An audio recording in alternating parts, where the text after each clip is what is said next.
आज महर्षि याज्ञवल्क्य के वानप्रस्थ प्रस्थान करने के संदर्भ में कुछ हम प्रकाश डालेंगे जो उन्होंने मैत्री के साथ जो संवाद किए उनके विषय में।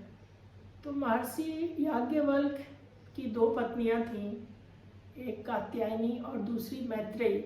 इन दोनों के साथ वो कुछ दिन खुशीपूर्वक अच्छी तरह जीवन व्यतीत करने के बाद जब वो अंतिम क्षणों में वानप्रस्थ के लिए प्रस्थान करने की सोचे, तब उन्होंने कहा मैत्री को बुला के कि मैं अपना संपूर्ण धन तुम दोनों में बांटना चाहता हूँ ताकि मैं निश्चिंत होकर वन जा सकूँ।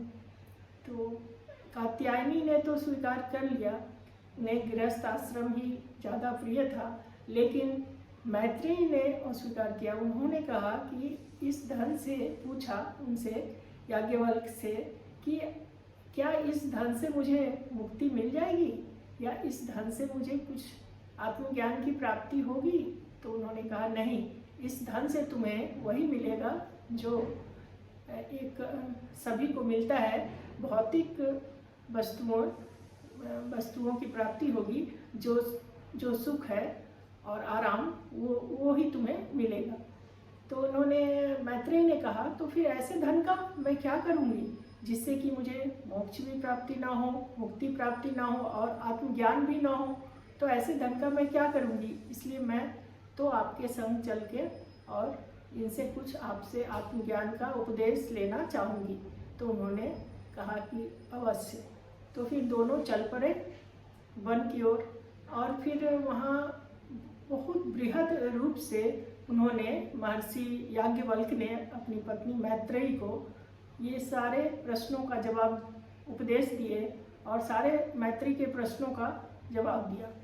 उन्होंने सर्वप्रथम जल के विषय में पूछा, तो उन्होंने महर्षि याज्ञवल्क्य ने कहा कि जल जैसे उसका एकमात्र आश्रय समुद्र है और जैसे नमक जल में अच्छी तरह घुल जाता है पूर्ण रूप से, यही उसका नमकीन हो जाता है, तो उसी तरह से ये संसार में मन है, मन में बहुत सारे विचार आते हैं और घुल जाते हैं।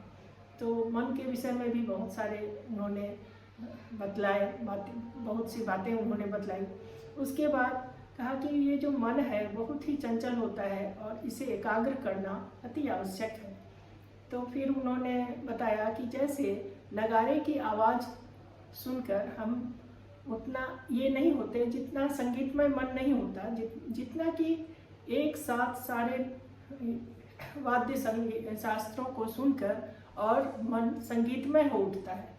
तो उसी प्रकार ये मन में से सारी इच्छाओं का त्याग कर जब तक हम एकाग्र नहीं होते तब तक हमारे मन में समर्पण भावना तब तक नहीं आती, जब तक सारी इच्छाओं का हम त्याग कर और समर्पण न करते। प्रेम, त्याग और समर्पण से ही ये आत्मज्ञान की प्राप्ति होती है। तो उन्होंने कहा कि अवश्य। उसके बाद इन्होंने दूसरे सवाल किए आत्मा का, फिर मृत्यु का, कि क्या मृत्यु ही अंतिम सत्य है, फिर आत्मा क्या है, ये सारे प्रश्न उन्होंने मैत्रेयी ने पूछे उनसे। तो उन्होंने कहा कि ये जो मृत्यु है अवश्य ये अंतिम सत्य है, पर ये आत्मा अजर अमर है और आत्मा का रहस्य जो है, ये आत्मा न मरती है, न जन्म लेती है, न पैदा होती है, न मरती है। आत्मा अमृत की निशानी है और आत्मा अमर होती है। तो फिर उन्होंने उसके विषय में कुछ बातें बतलाई कि जब तक सारी इंद्रियों का जो शिथिल होना वो दर्शाता है, शिथिल हो जाते हैं और जब हम तो मृत्यु को प्राप्त कर लेते हैं। लेकिन आत्मा जो है वो शरीर मरता है हमारा, आत्मा कभी नहीं मरती। आत्मा भी जीव की तरह है कि वो अमर होती है। तो उन्होंने फिर आत्मा का रहस्य बतलाया कि जैसे कि जब तक कोई भी इंसान जब तक कि वो आत्मज्ञान प्राप्त नहीं कर लेता तब तक वो परम ज्ञानी नहीं हो पाता।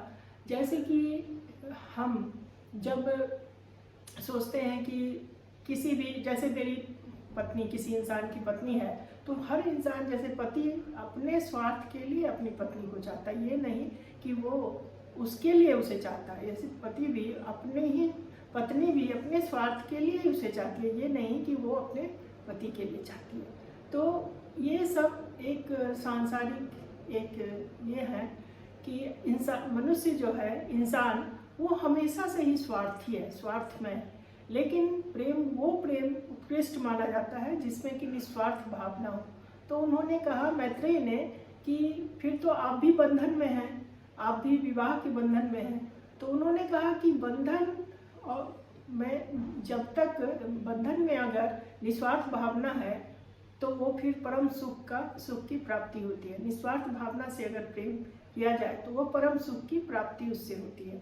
तो ठीक उसी प्रकार उन्होंने आत्मा का भी रहस्य समझाया कि जब तक हमें आत्मज्ञान तब होगा जब हम उसमें समर्पित होकर त्याग, प्रेम में त्याग, समर्पण, ये सब भावनाएं, एकाग्रता जब तक नहीं आएंगी तब तक हमारा ये आत्मज्ञान की प्राप्ति हमें नहीं होगी।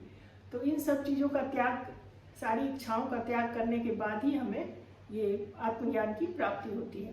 तब फिर उन्होंने आत्मा के बारे में बतलाया, फिर वो मृत्यु के बारे में, बहुत सारी और भी बहुत प्रश्नों के बारे में उन्होंने उत्तर दिए।